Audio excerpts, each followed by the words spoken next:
दोस्तों सोचिए कि अचानक से ही आपके सामने एक एलियन आ जाता है। एक्चुअल में जादू टाइप नहीं, जादू तो बहुत ही ज़्यादा क्यूट एलियन था, लेकिन सोचिए कि आपके सामने कोई खतरनाक एलियन आ जाता है, तब आपकी कैसी फटेगी। तो दोस्तों कुछ ऐसी ही चीज़ आप इस सीरीज में भी देखने वाले होते हैं। जी हाँ दोस्तों, मैं बात करने जा रहा हूँ डेंडा डेन वेब सीरीज के बारे में, जिसे फाइनली रिलीज कर दी गई है नेटफ्लिक्स पर। इसे फिलहाल अभी तक हिंदी में रिलीज नहीं की गई है, लेकिन इसे जापानीज और इंग्लिश लैंग्वेज में रिलीज की गई है। इसकी सबटाइटल आपको हिंदी में अवेलेबल हो जाएंगे। तो दोस्तों चलिए जानते हैं अब थोड़ा बहुत इस सीरीज की स्टोरी के बारे में। तो दोस्तों इस सीरीज की स्टोरी की शुरुआत होती है एक ऐसी लड़की से जिसका रिसेंट ब्रेकअप हो चुका होता है और वो बहुत ही ज्यादा दुखी हो रही होती है। वो पूरे क्लास में रोती फिरती रहती है और वो अपने आप को ही कोस रही होती है। इसी बीच अचानक से ही वो एक ऐसे लड़के से मिलती है जो कि सिर्फ एलियन के बारे में ही बात कर रहा होता है। उसे पहले तो ऐसा लगता है कि कौन से साइकोपैथ से मेरी मुलाकात हो चुकी है, लेकिन बाद में लड़के को पता चलता है कि मैं जिस तरह एलियन की बात करता हूँ दिन भर, उसी तरह ये लड़की एक्चुअल में भूतों की बात करती है। जिस तरह वो एलियन पर विश्वास रखता है, उसी तरह वो लड़की भूतों पर विश्वास रखती है। और इसी बीच वो एक खतरनाक गेम खेल रहे होते हैं कि एक सुनसान जगह पर जाना है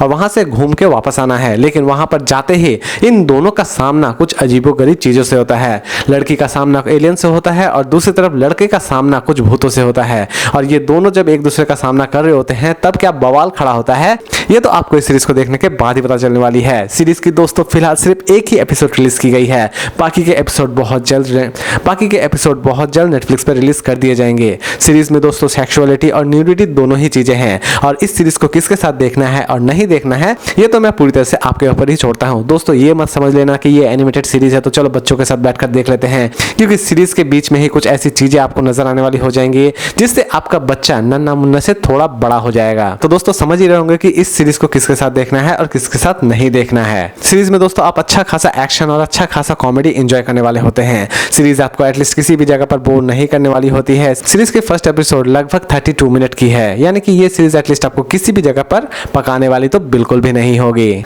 तो दोस्तों फाइनली अब बात करते हैं इस सीरीज की रेटिंग के बारे में। तो दोस्तों अगर मैं इस सीरीज को रेटिंग दूं तो मैं इसे रेटिंग दूंगा 5 में 4.2 स्टार, क्योंकि दोस्तों ये सीरीज रही मेरे लिए काफी हद तक अच्छी है। इसकी फिलहाल सिर्फ एक ही एपिसोड रिलीज की गई है, लेकिन यकीन मानिए दोस्तों ये एक एपिसोड 100 एपिसोड्स के बराबर है, क्योंकि इस एपिसोड में आप ऐसी चीजें देखने वाले होते हैं जिसके बारे में आपको कोई भी आइडिया नहीं है। तो दोस्तों अगर आप एनिमेटेड सीरीज के अंधभक्त हैं तो ये सीरीज आपके लिए एकदम ही परफेक्ट है, और अगर आप एनिमेशन के साथ एक्शन, एडवेंचर और थ्रिलर एंजॉय करना चाहते हैं तो भी ये सीरीज आपके लिए एकदम ही परफेक्ट है। तो दोस्तों उम्मीद करता हूं कि आज का ये सिंपल रिव्यू आपको पसंद आया होगा। तो फिर मिलते हैं एक नई वीडियो के साथ।